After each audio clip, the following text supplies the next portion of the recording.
বন্ধুরা দেখো, এই পুলিশ লোকটি যাচ্ছিল তখনই এই মেয়েটি তাকে ঢেল মারে। তার কিছুক্ষণ পর মেয়েটি আবার এসে তার মোবাইল চুরি করে নিয়ে দৌড় দেয়। তখনই পুলিশ তার পিছনে পিছনে যায় এবং তাকে জিজ্ঞেস করে, বাপ মাই কি তোমাকে চুরি করা শিখিয়েছে?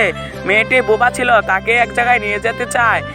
পুলিশ ভাবে সে কোনো বিপদে পড়েছে, তার সাথে আমার যাওয়া উচিত, সেজন্য পুলিশ লোকটি তার সাথে যায়। এখানে এসে দেখে যে কিডন্যাপারটা দুজন বাচ্চাকে আটকে রেখেছে।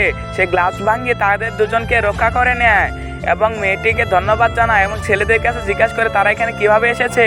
ছেলেরা বলে যে আমি স্কুলে যাচ্ছিলাম, তখন এরা আমাদের দুজনকে গাড়িতে তুলে নেয়।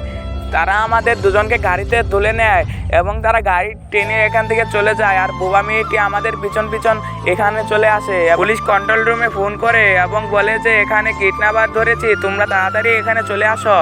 তখনই পুলিশ বলে, আসো তোমাদেরকে বাড়িতে রেখে আসি। বোবা মেয়েটির জন্য তো একটি লাইক সাবস্ক্রাইব করাই যায়।